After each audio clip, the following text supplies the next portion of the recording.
আসসালামু আলাইকুম প্রিয় ভিউয়ার্স। আজ 5ই মে 2026 বাংলাদেশ ওয়াকফা স্টেট ওয়েলফেয়ার ট্রাস্টের পক্ষ থেকে আমি ওহিদুল ইসলাম ওয়াকফা নিউজ বিডি.কমে নতুন একটি এপিসোড নিয়ে হাজির হয়েছি।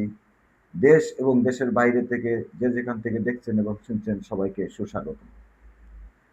আজকের বিষয় ইতিপূর্বে আপনি আমাদের ওয়াকফা স্টেটের অনেক এপিসোড দেখেছেন। তো আজকে একটু ব্যতিক্রম এপিসোড নিয়ে হাজির হয়েছি, যেটা হচ্ছে বাংলাদেশ ওয়াকফ স্টেট ওয়েলফেয়ার ট্রাস্টের সংগৃহীত তথ্য অনুযায়ী বাংলাদেশে প্রায় 60 লক্ষ একরেরও অধিক ওয়াকফা সম্পত্তি রয়েছে। ইতিপূর্বে সিএসএস এর রেকর্ডে ওয়াকফা স্টেটের নামে রেকর্ড থাকা সত্ত্বেও, মোতাল্লির নামে রেকর্ড থাকা সত্ত্বেও সেই সকল সম্পত্তিগুলো বিআরএস, অধিকাংশ সম্পত্তি বিআরএস রেকর্ডে বিভিন্ন ব্যক্তি বা প্রতিষ্ঠানের নামে হয়ে যায়। তো বর্তমানে যে বিডিআরএস জরিপ অর্থাৎ ডিজিটাল সার্ভে, যেটাকে আমরা গুগল সার্ভে নামে জানি, এই জরিপটা চলমান রয়েছে। ইতিমধ্যে টাঙ্গাইল, গাজীপুর এবং ময়মনসিংহ এই 3টি জেলায় ডিজিটাল সার্ভে জরিপ চূড়ান্ত পর্যায়ে হয়ে আসছে, যেটা ফাইনাল প্রিন্ট হওয়ার অপেক্ষা আছে।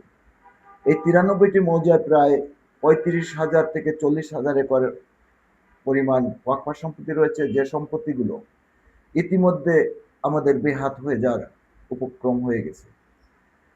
আমাদের ওয়াকফা মোতাল্লিগণ অথবা সংশ্লিষ্ট কর্তৃপক্ষ অথবা দায়িত্বপ্রাপ্ত কর্মকর্তা কর্মচারীগণ যদি যথাযথ সঠিক কাগজপত্র উপস্থাপনের মাধ্যমে এই সম্পত্তিগুলো রেকর্ড সংশোধন না করেন, তাহলে এই সম্পত্তিগুলো অচিরেই আমাদের বেহাত হয়ে যাবে, অর্থাৎ বিভিন্ন ব্যক্তি বা প্রতিষ্ঠানের নামে রেকর্ড হয়ে যাবে।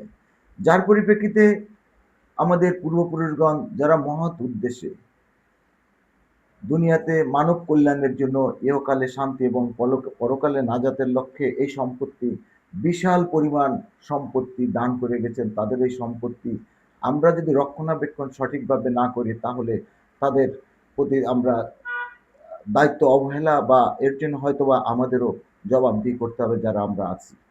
তো সবাই একত্রিত হয়ে সঠিক কাগজপত্র উপস্থাপনের মাধ্যমে এই বিশাল সম্পত্তি যেন আমরা রেকর্ড সংশোধন করতে পারি, এবং বিশেষ করে বাংলাদেশ ওয়াকফ বোর্ডকে, ওয়াকফ অধিদপ্তর, ধর্ম মন্ত্রণালয় সবার প্রতি উদারত আহ্বান জানাবো, আপনারা অতি দ্রুত এটার একটা পদক্ষেপ নেন এবং সার্বিক সহযোগিতা আমি করব।